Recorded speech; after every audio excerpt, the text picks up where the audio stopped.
Right. Hello, everyone. Welcome to this BBC broadcast of the Cabinet walk-in. We are waiting here outside Downing Street currently. The Cabinet Right. should be Hello, walking down everyone. Welcome to momentarily. this BBC. I am also hoping for a Cabinet list from the Prime Minister, else this will be extremely embarrassing. Because they're going to walk in and I'm going to have no bloody idea. Can someone actually contact Sketch about that? Because... Hello. It is the Boxing Day of the general election. The Unionist Party and the National Democratic Party and the Unity Party have formed a coalition government, and they've reached that 26-seat threshold in order to govern with a majority. Sketchbook will continue as Prime Minister, and we can assume. Well, sorry, this is the BBC. We can't assume, can we? But typically, in these kind of coalitions, uh, the second most senior partner Oh my god, these give me an coalition awful one. does become the deputy prime minister. I have a list, everybody. I have a list. You have a list. Can you send me I the have a list as list.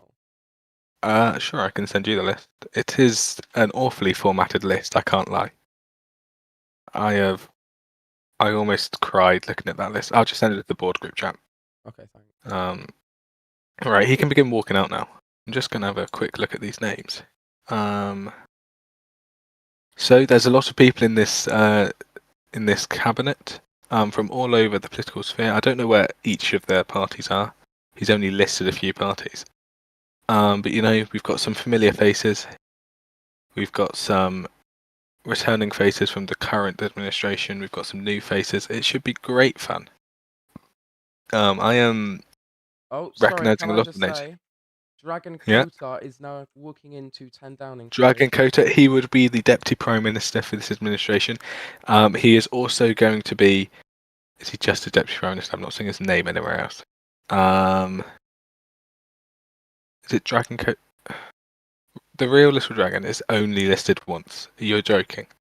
Right, so we've got an unportfolioed Deputy Prime Minister, which is extremely against convention, I believe. Where is he actually not listed?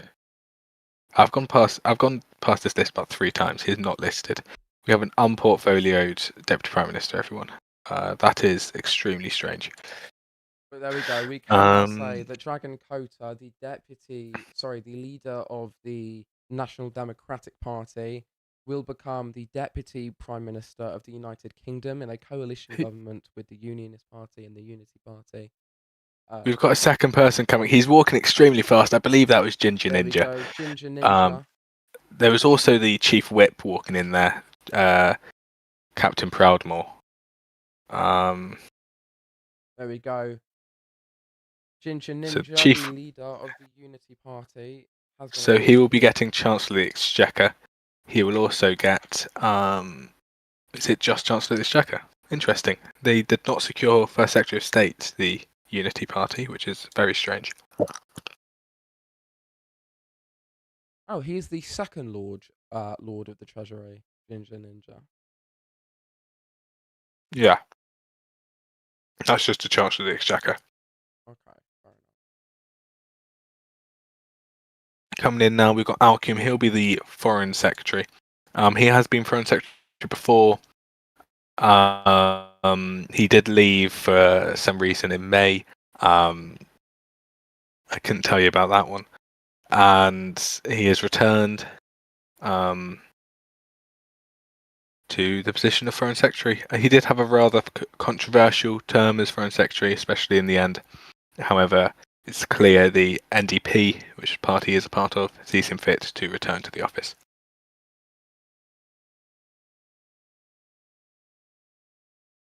There we go. Well, first, 4 cabinet appointments there. Prime Minister Sketchbook has appointed the leader of the National Who's that? I can't see his name. I can't see his name. His name's hidden. I can't see his name either. Who is that? Well, we can assume that because he's arrived early, he is appointed to a senior position. Oh, it's Radroyd, right? Yes, Radroyd. He'll be the Secretary of State for Defence for the NDP. You're walking into a cabinet thing with your name hidden. What was I meant to do there? Identify as avatar. No, that'll be the Secretary of State for Defence, NDP. The NDP have said they want to remove that portfolio, which is interesting. But clearly they're deciding to keeping it. So that'll be. I can't quite see. Is that Black Cromwell? I can't see it yet. That's Blue Citizen. He'll be, I assume, Minister for Defence. Yes, he is the Minister of Defence. He was Secretary of Defence this term, but clearly the Unionists lost that in the negotiations. Coming out there to visit, that was Captain Proudmore. I did mention he was Chief Whip. He is also Minister of that portfolio, I should mention. But he's also Government Chief Whip in the Commons.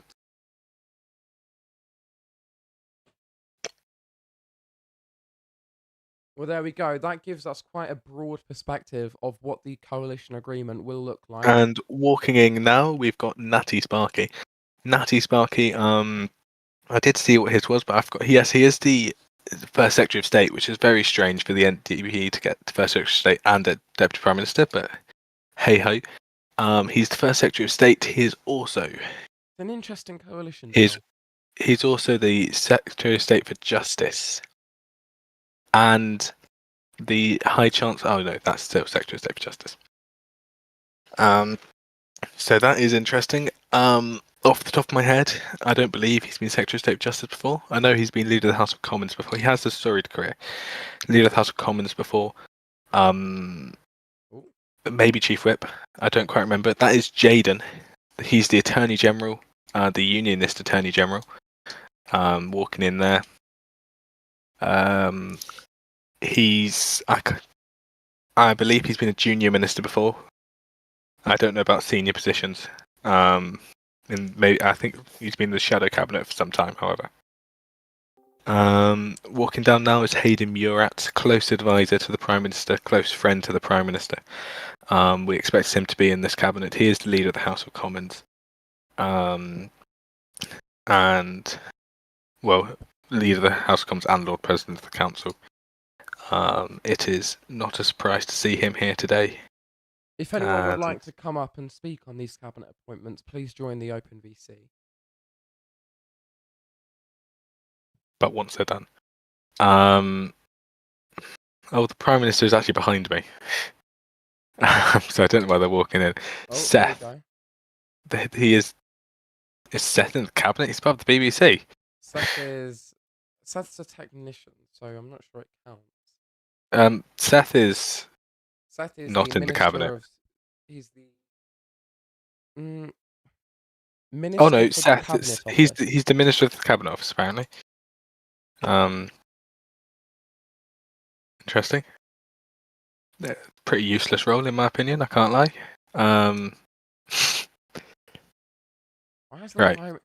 Why did the Prime Minister of Kazakhstan just get arrested?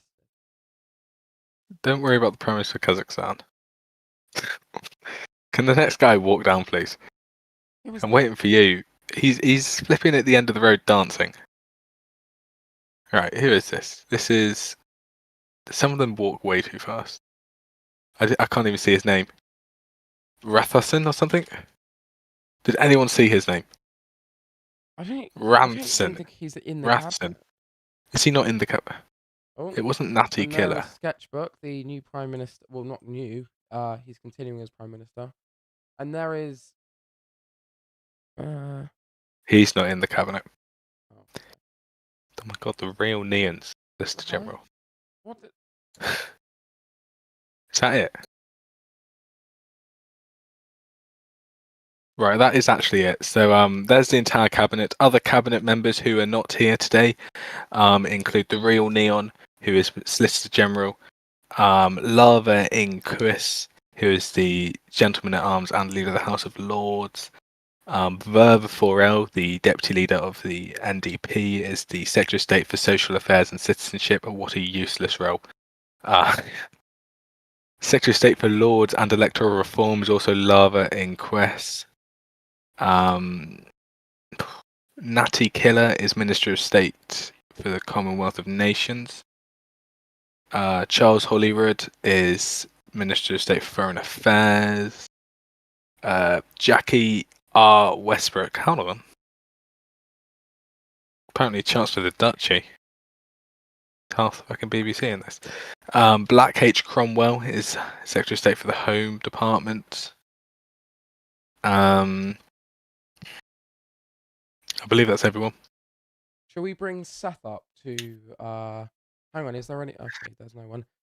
Should we bring Seth up to speak as the Well- minister for the cabinet now? Go on, Seth. So I have So, no idea why I'm actually here, but hello. You're here to talk.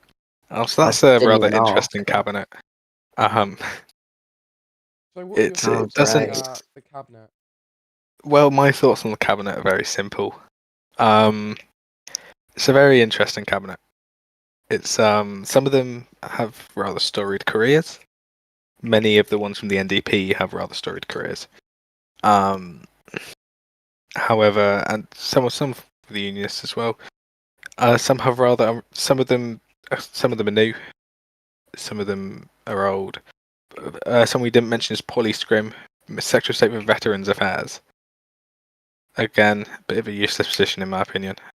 They've got a few. They've got Secretary of State for Veterans Affairs, which I believe are just going to give out a medal. Secretary of State for the Department of Social Affairs and Citizenship. Okay, I don't know what they're going to do. Secretary of State for International Development. Is that not the same thing as the Secretary of State for Foreign Affairs? Especially as it's to foreign and development. Can I just say, I think Dragon Kota would like to come up and speak. We can have Dragon Kota in just a moment. Secretary of State for Lords and Electoral Reform. I guess that would just make. Again, it doesn't have any departmental responsibility, so that would just make legislation. Usually they're given Minister of State positions. I don't know why they're given Secretary of State positions. But in terms of actual people in the proper cabinet, in the cabinet that does stuff, Black H. Cromwell is still retaining the Home Department. The NDP have managed to get the Secretary of State of Defence off of the Unionists, something that reportedly they were battling over in the negotiations. Really across the board, there is a lot of experience, a bit of controversy, and a bit of new blood. But overall, it's not a outrageous cabinet. Something's just blown up. What was that? Should we bring Dragon Kota up now? Sure, we can have Dragon Kota up here. Okay. Fuck, I nearly just joined the. Oops, sorry. Language. Well, hello, Dragon. Hello. So you're part of the new administration. How would you rate the cabinet so far? To be honest, I think it's a good cabinet. I think it's one of the best cabinets we've had in a long, long time, and I'm very excited to be part of it.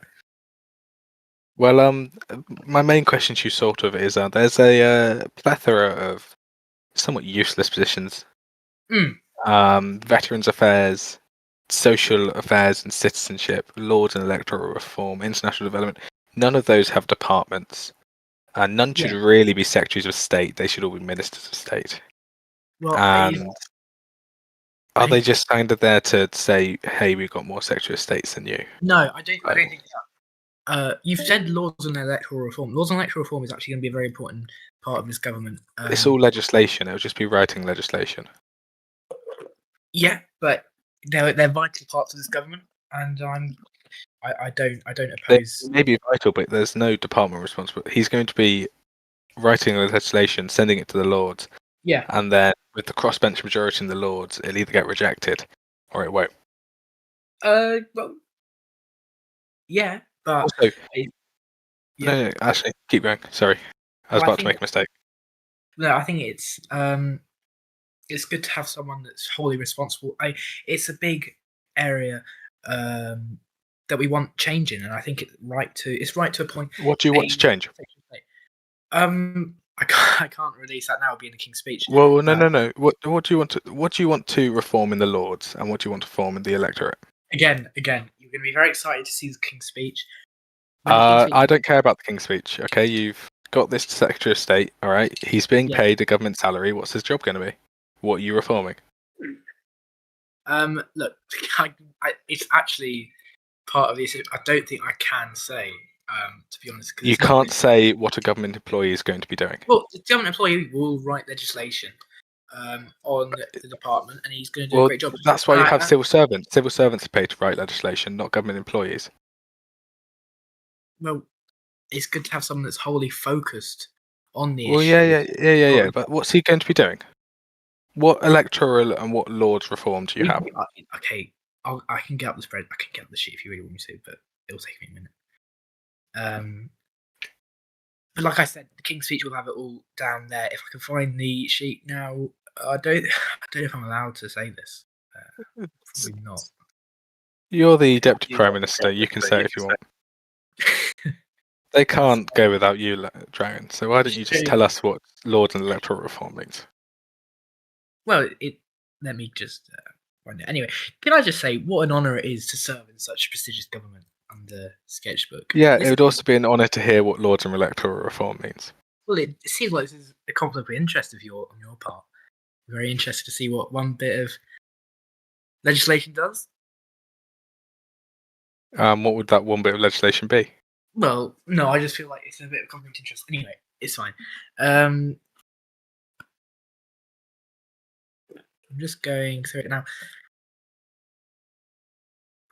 Well, the main part of Lords and Electoral Reform is going to be, we're going to try and minimise party hopping. Really, that's the main part of electoral reform. To minimise party What, in the Lords or just in general? Oh, that's electoral reform. That falls under. Okay. So how would that be? Will it be like waiting times between switching parties, or? Yeah, no, there'd be a delayed period on hiring and firing. It would also prevent party leaders from facing internal scrutiny, and it will also stop party hopping, which I think it's a good policy Right, there. and I'm very excited to see it put in place. What about the Lords bit? Again, I am not the Secretary of State for Laws and Electoral Reform. And I don't. But You are the Deputy Prime Minister, and you are our portfolio list. So I'm sure you have a wide scope on across all portfolios, seeing as your portfolio less. So let's talk about the Lords part of Lords and electoral reform. just feel like you're very interested in this one section. That could Oh no, be- we'll be getting on to Veterans Affairs in a minute. So why don't we talk about Lords and electoral Oh. reform? You're the one that brought it up. Oh, Veterans Affairs is another great one, which I'm sure you'll be very excited to see. Can we please get the Lords part of the Lords and electoral reform? I would love to. Of course. And- do you want to hear it? Or- Yes. Well, the LAC reforms. I would have LAC reforms to allow the leaders of the top party leaders. Okay. To allow the leaders of the top party, that's been spelled incorrectly, to appoint lords through an agreement. I don't know how quite that would work. It's not put into legislation yet. We're going to see how that's going to work. I'm excited to see the Secretary of State for Lords and Electoral Reform to put such a thing. Well, that has been attempted before by the infamous Albert P. Grantham, and it did And not oh, sit okay. well with the House of Lords. Do you really think you're going to be able to push this through?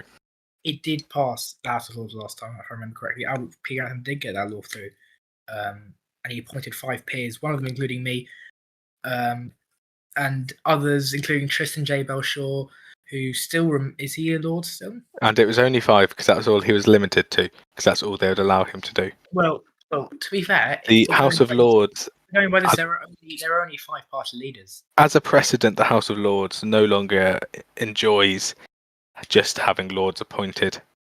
Yeah. Um, Well, look, we're going to see how it goes. I really, really don't know what's going on with the Lords Electoral Reform. I'm not specialised in that. Okay, well, why don't we move on? So Polly Scrim is giving Department of Veterans Affairs, from my Yeah. understanding, based on the Unionist manifesto and what they said in the election, that would just be giving people medals for the Israeli war. Is that correct? It will be. Yeah, it's correct. Is that all they'll do? Correct. So you've given someone a ministerial salary for something that is done pretty much automatically after every single war. Well, I think after this war, it is Well, incredibly. the last unionist Make- government that won a Well, lot what more. I think is the Secretary of State for Defence is often overcrowded. Often, doesn't It's not have- even the job. It's not even the job of a government employee to do that. After the last war, it just happened automatically. Okay, I didn't know this would be such a grilling. I wasn't prepared for proper questions. I'll be honest, but We'll what I get used can to it. I'm doing question time every week now. okay. Are you actually? I will. I'll sit down with you and fucking Yeah. everyone else and Okay. grill you. I'm excited for that. But it's important to ensure that an Operation Service Medal is given to the servicemen and women that fought in the Israeli war. I think it is important that that position will be a Secretary of State position to ensure that we do give all the medals out that we need to give out. I find often that Earlier today, Le News reported that my girlfriend just hung up on me. oh, can't wonder why. Earlier today, it was reported by the Le News that the Unity Party was only given one cabinet position. Yeah. But then they were like, "Oh, we've been given 2. Is this the second?" They've only got 2, and one of them is giving someone a medal. Yeah. Again, I didn't negotiate the deal for the Unity Party. That was their own doing. That is unfortunate. Well, I don't know if they wanted those positions. Yeah, I mean, if they just want to give people medals, I guess. No. So, what would be the So, this is actually this is your deputy leaders Yes. department. What would this Department of Social Affairs and Citizenship do then?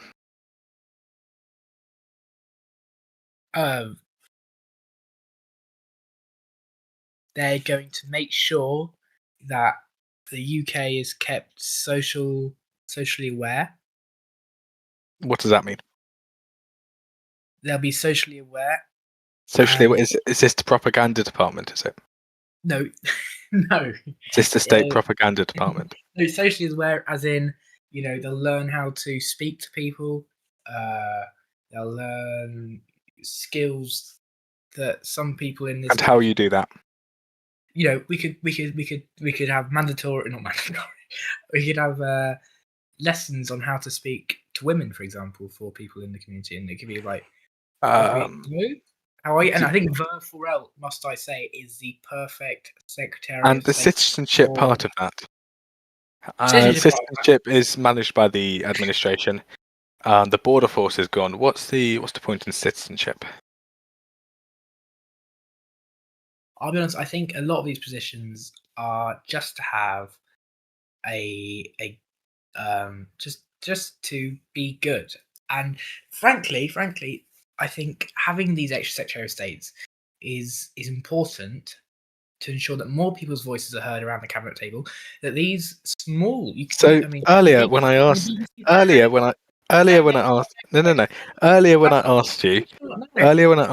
if all these positions. You asked a question, I didn't interrupt you. I'll finish the answer. I'd say that also these small departments that the BBC may hate and dislike, obviously the non-partisan BBC. These positions are there to ensure that section of the group that may have not seen the correct amount of attention that they should have will receive these attention with the Secretary of State. And the second point of these Secretary of States is to raise awareness to ensure that the person is dedicated to delivering policies in those areas. And frankly, whether the BBC like them or not is not our concern.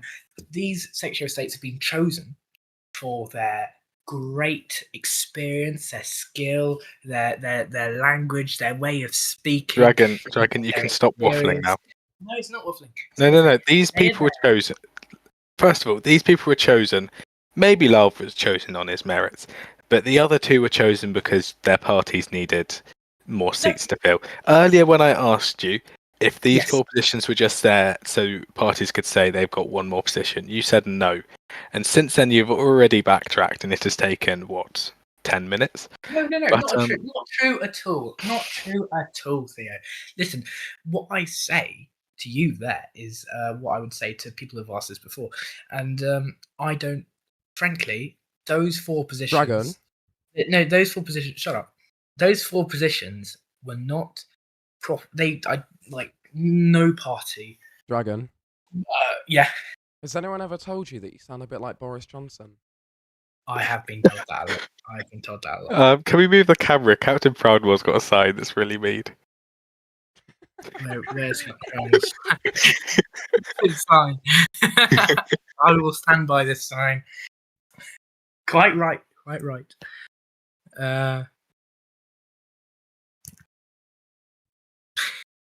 So we've established that these positions are just token positions. So moving Once on. again, these positions are for the benefit of the nation. Areas that have not received the correct amount of attention that will now receive the correct amount of attention. Yes, This the coalition, medals. I feel a lot like John Prescott, actually. And I'm very excited to exert that. I mean, to be honest, I think this is a great coalition. I think we should talk about the real merits of this coalition instead of downplaying. Sure. We can talk about the merits in just a second. However, No. We are. However, what BBC. however, one last question. Yeah. Last question, Dragon, before we start talking about the merits of this coalition. So you've just mentioned that these are positions that have not been getting recognition. How has the medal for the Israeli war that we've not even won yet not received recognition? Because to be fair, that is one of the places that we want to make sure is right, that is done correctly. And frankly, do you think it wasn't done correctly under the last government, under the last government that won a war, the last unionist government that won a war? Do you think their medals weren't done correctly? Because I am currently wearing one.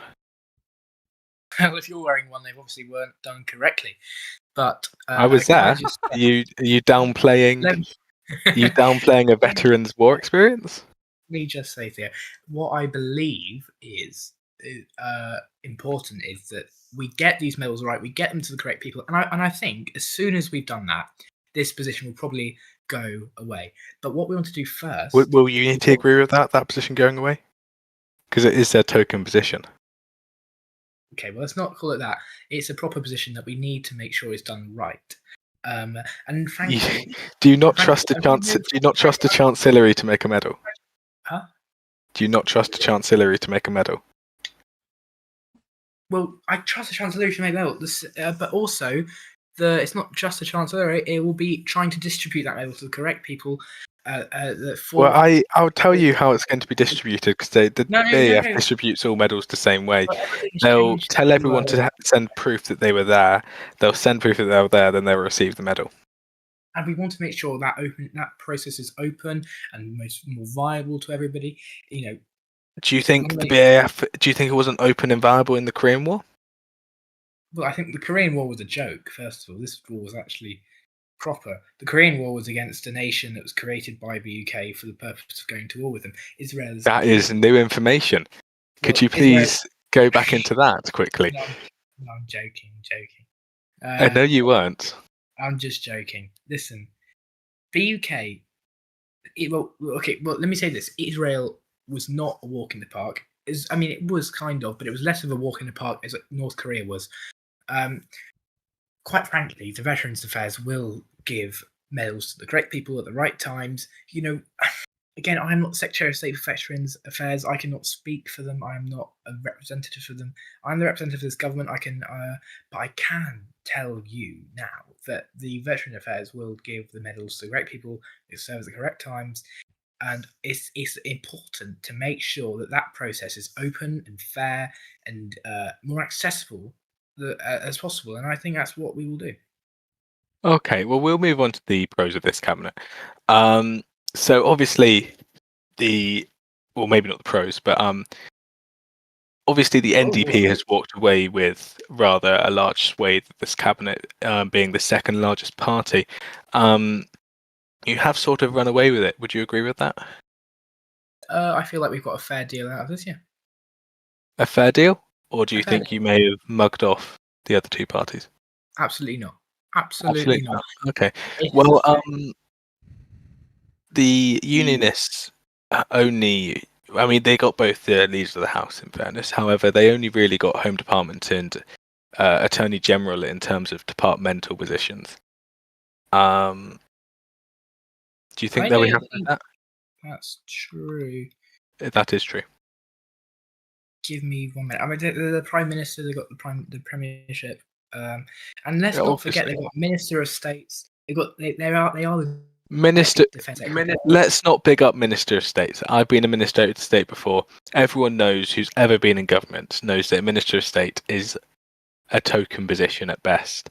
They don't do anything Well, usually. it's The not- only time they're useful is if the Secretary of State goes on holiday and then they can step in. No, not at all. Not at all. I don't agree with that. What do you mean not at all? I don't agree When with was that the last at all. time a Minister of State was useful? Well, I can't give you examples. I haven't been in government. I haven't been in community for the past couple of months, but I'm sure We're talking about all Right. communities here. We're talking about all communities. You've been in politics for, I don't know, I knew you in ZUK, so at least sort of 3 years. So name one time in the past 3 years of row politics that a Minister of State has been useful. Well, they could be writing legislation. They could be Name one time that's happened. contributing. Well, they could be. I'm contributing- looking for examples, not examples of things they can do. Actual examples. Well, I'm just we're talking about very specific examples about things that I won't be able to list off because I have not. I have not been researching well. I'll be honest, but You've been prime ministers. You've been in governments before. You can't name one time a minister's been useful. I've never been prime minister. But no. Of course, minister of states are useful. I can't give you an example because I can't name one. If I could think of one off the top of my head, I think probably Alcium was a very good minister of state for foreign affairs. Actually, I think of one now. I think Lava Inks. Lava Inks was Alcium's minister of state for foreign affairs, and he met up with and he did meetings. He went to summits when Alcium was unable to go. I mean, this is one of the examples of what a minister of state can do. A minister of state. Okay, Is very in fairness, Minister of State for Foreign Affairs are actually useful. have you changed your opinion now? The BBC. I have not changed my opinion, but I have noticed something else. Secretary of State for Defence, then Deputy Secretary of State for Defence. What's up with that?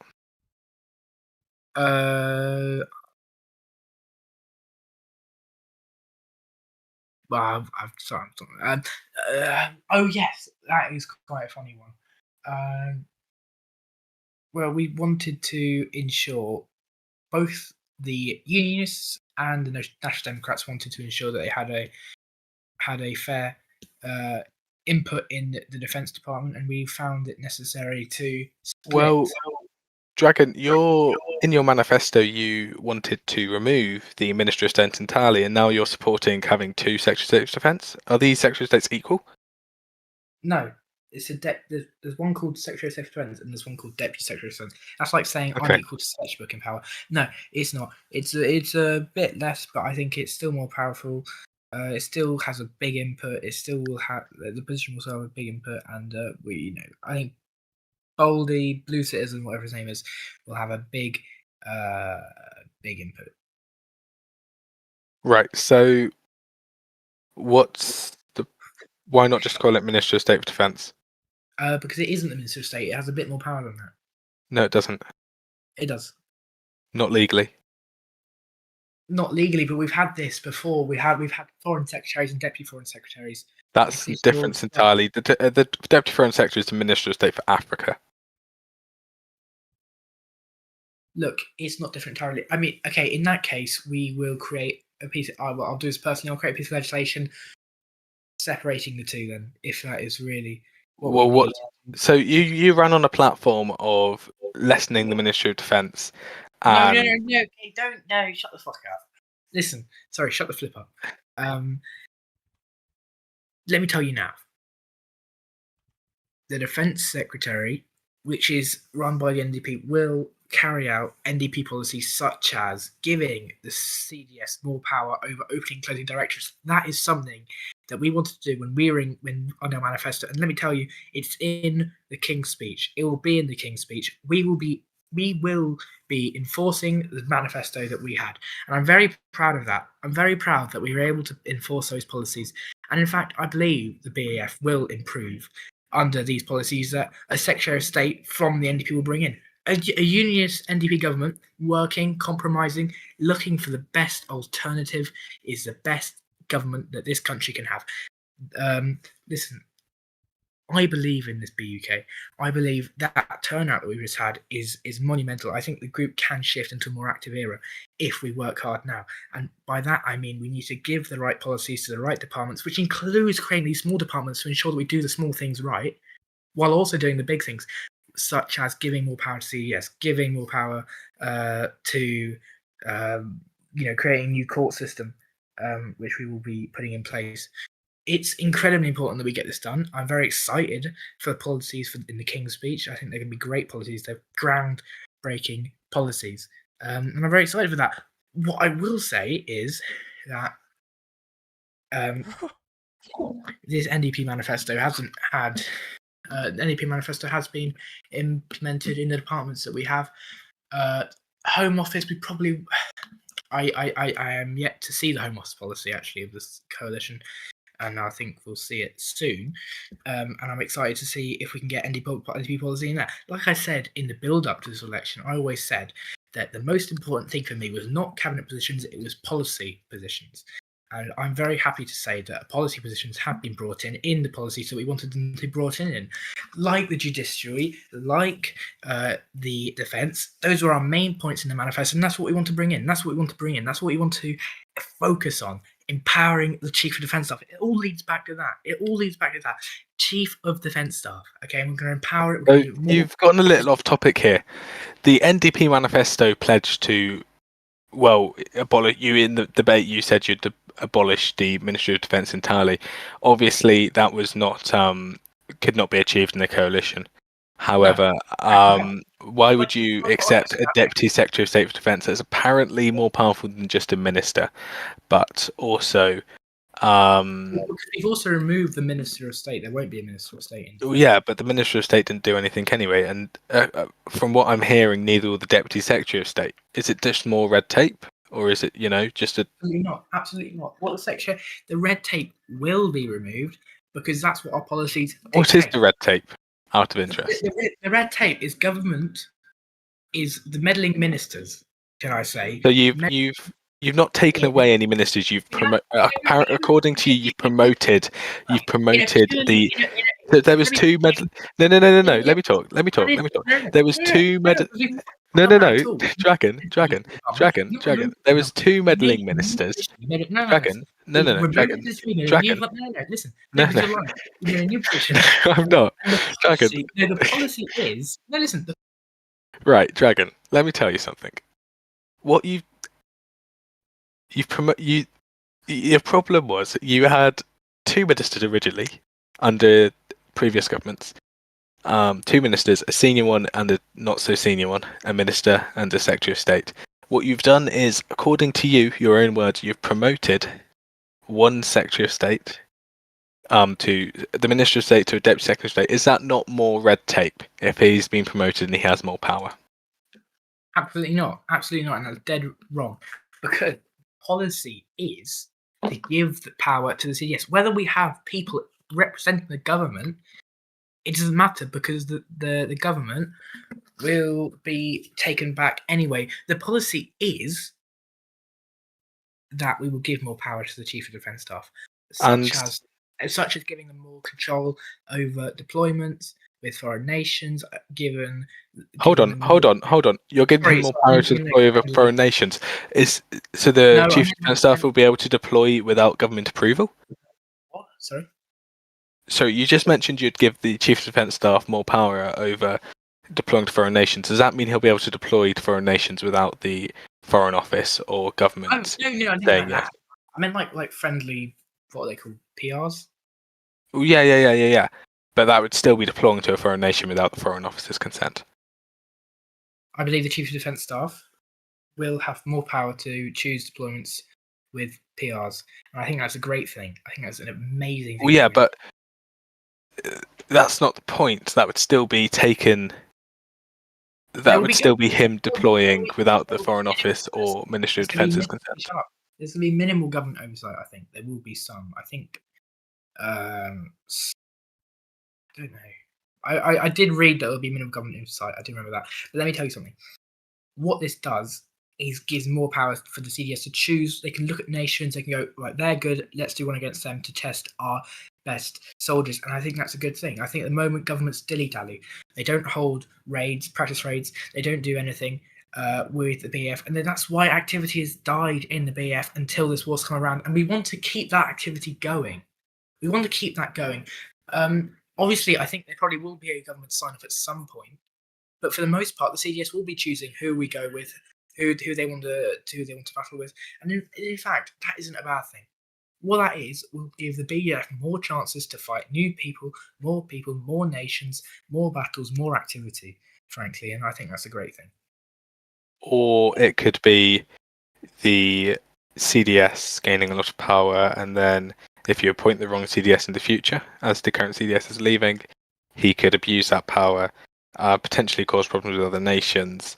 And can I just tell you, that is why we're going to have an open and fair application system for the CDS. There is no pre-selected candidate.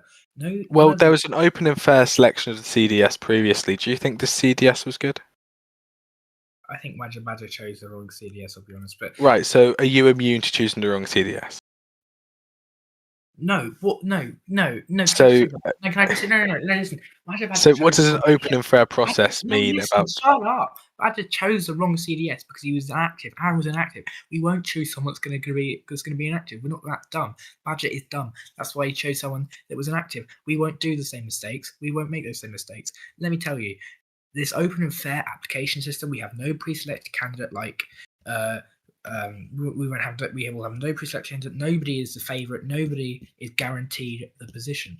What we will do is we're going to look. We're going to see the applications. We're going to see what they say. We're going to see how active they are. We're going to see what they have done, what they will do, their plans in the BAF, and we're going to choose someone based off their merits, not because they're friends or just because of their previous positions or because we know them from previous communities.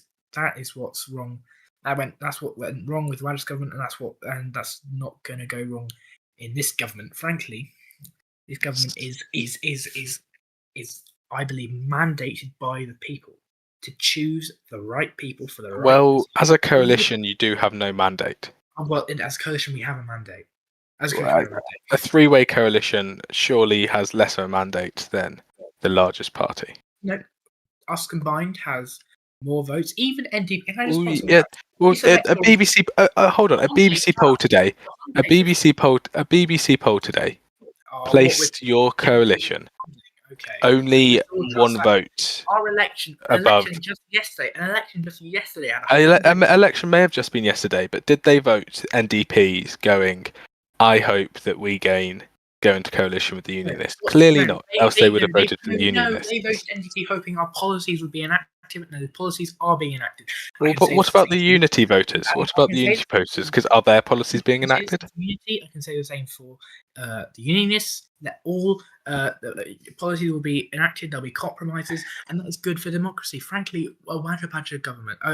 Is it good for democracy? Is compromises that people voted for good for democracy? Are you okay?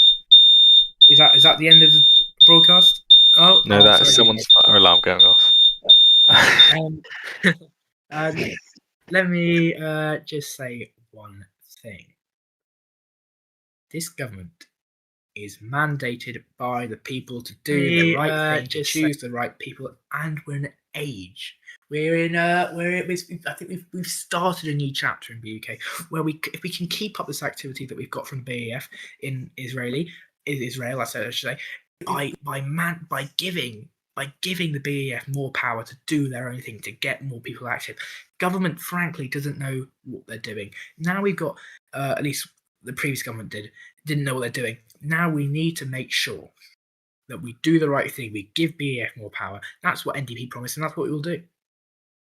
Okay. Well, that is all we've got time for tonight, Dragon. My girlfriend is sat here waiting for me, so I do have to go to her. You have a girlfriend. So Maybe we you will end the stream here. Well, BBC thank you very Verify much. can Thank you. confirm that is a lie, Theo. Thank you. What? Thank you, Jackie. So thank you all for watching Thank you. today. And make sure, and let me tell you to the people, as Deputy Prime Minister of this nation, this government will do the best thing for you, no matter party politics. That's where we stand. That's where we believe. Okay, and that's just cheesy. frankly, we are the government for you, the government for the people, and I am delighted to serve as your Deputy Prime Minister. Thank you very much, and good night. Well, that was a lot of waffle from the NDP leader that there. just got a bit cringe at the end. Thank you for watching this BBC broadcast, and good night.